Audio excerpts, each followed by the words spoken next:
What's going on, guys? It's the Unhinged Engineer here, and if you're a terminally online young engineering professional like myself, then you have probably heard of the mythic 10x engineer.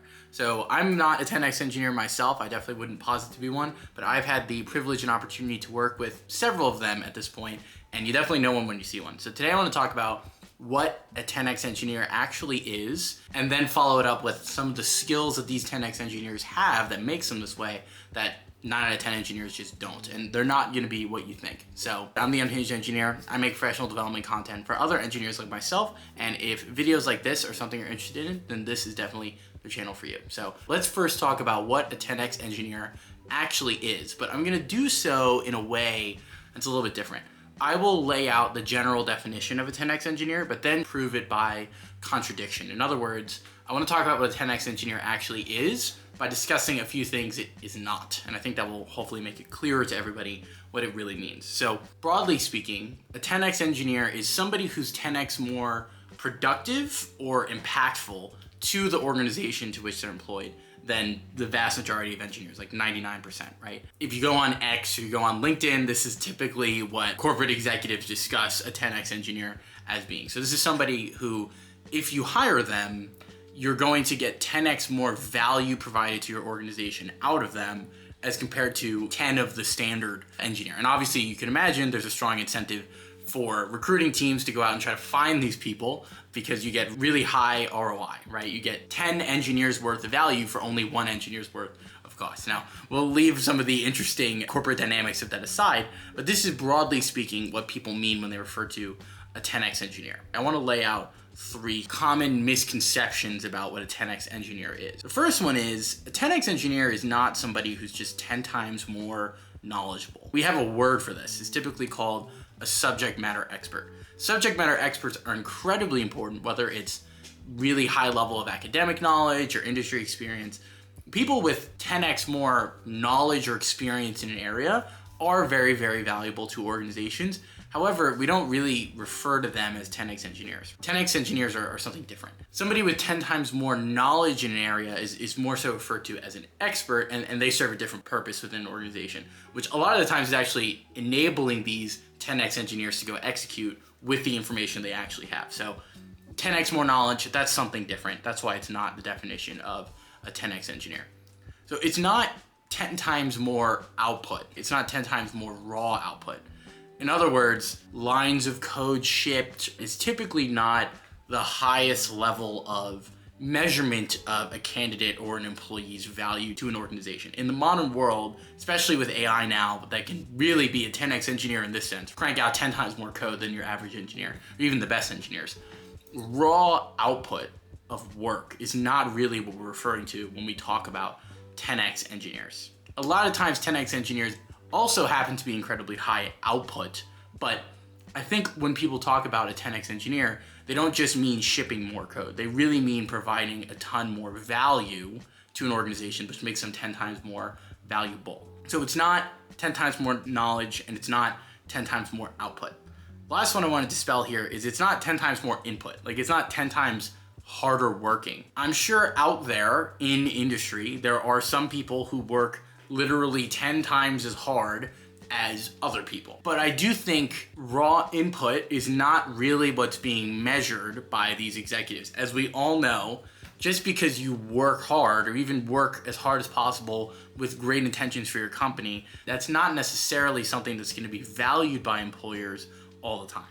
And these 10x engineers, by definition, are really the needle in the haystack that these executives are looking for and willing to pay very high premiums for. So if we know that just necessarily 10 times more input is not what's being valued by these executives, but 10x engineers are, we can also dispel of the idea that 10x more input or effort is what actually defines a 10x engineer. There's also a mathematical component to this, right? You can't take the average 8 hours worked by most engineers and multiply it by 10 to get 80 hours per day. That's just mathematically not possible. So like I said, 10x more input is not really what a 10x engineer actually means.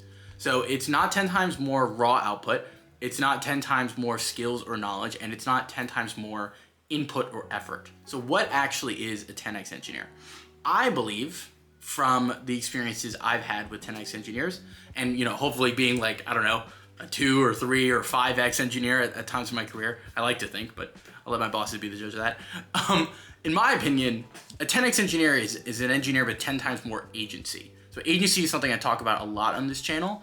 It's really just the ability to make choices and act on them independently in order to solve problems. This is sometimes referred to in engineering as autonomy. I actually like the word agency more in this context, but in either way, let's use the word autonomy for a minute. An autonomous engineer is somebody that I can point at a problem and be like, hey, we really need this thing solved.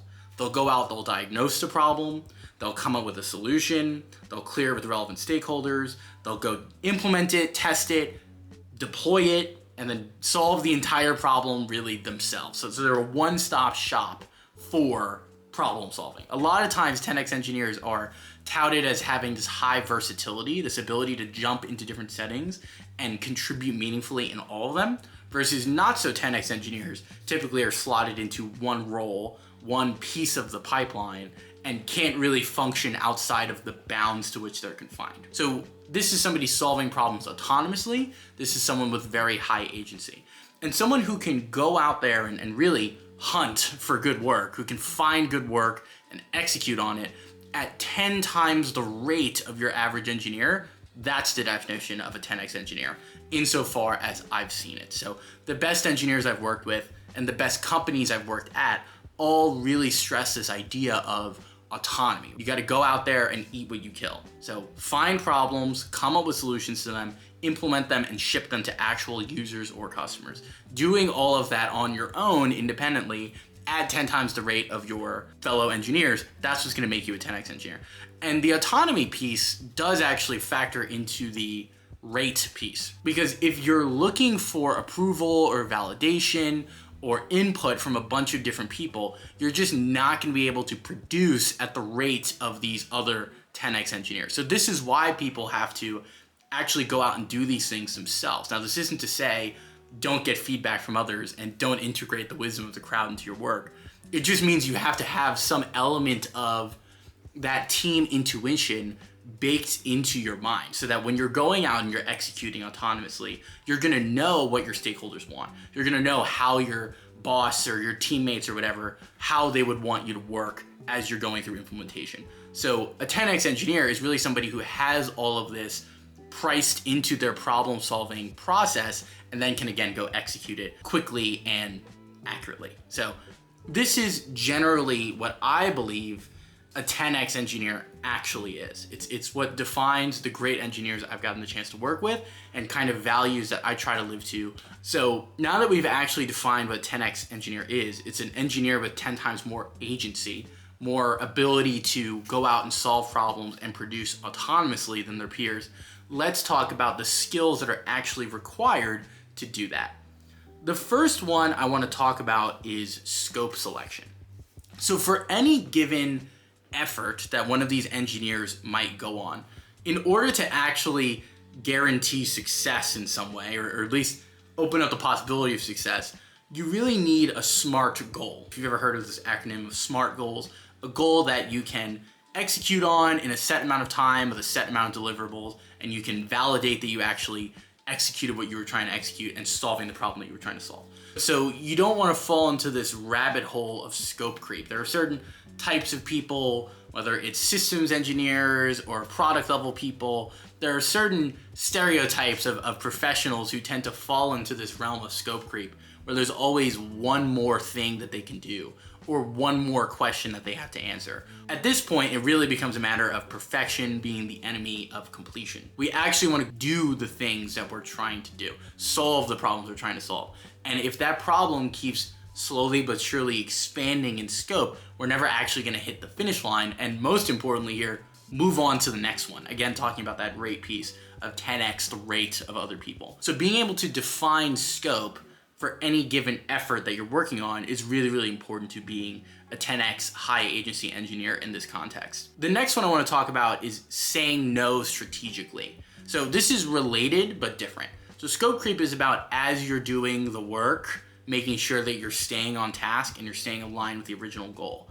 Saying no strategically is actually about making sure you're doing the right work in the first place. Not all work, not all efforts are created equal, and different stakeholders have stakes in different things and will come to you with work that you could do of varying levels of return for the organization and yourself. So being a 10x engineer is actually about weighing the return on investment of different things against one another, saying yes to the best one and saying no to the rest, or at least putting them off for later. There's a whole separate art and science to selecting what work you should actually be doing at any given time. We can leave that for another video, but a lot of times success in life, but especially in this realm, is more about saying no to certain things than saying yes to certain things.